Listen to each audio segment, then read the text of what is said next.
Pendant des années, nous avons accompagné les habitants des quartiers Saint-Jacques et Nouveau-Logis, notamment en santé mentale.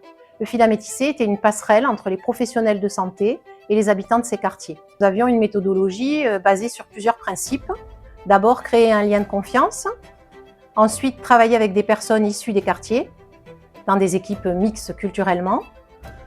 Aussi, nous co-construisions tous nos projets avec les usagers. Et enfin, nous avons créé un réseau de santé avec les professionnels des champs de l'éducatif, du social et de la santé.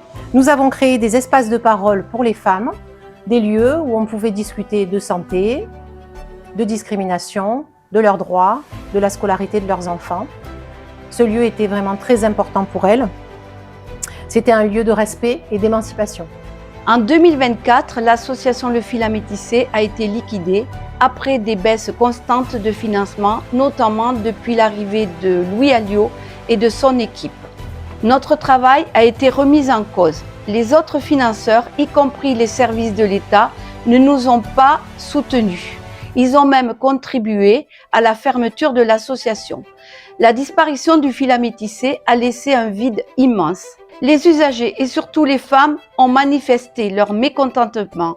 Elles se sont mobilisées, ont fait des pétitions, ont demandé audience auprès du maire et du préfet et ont même initié une marche sur le thème de la santé pour tous.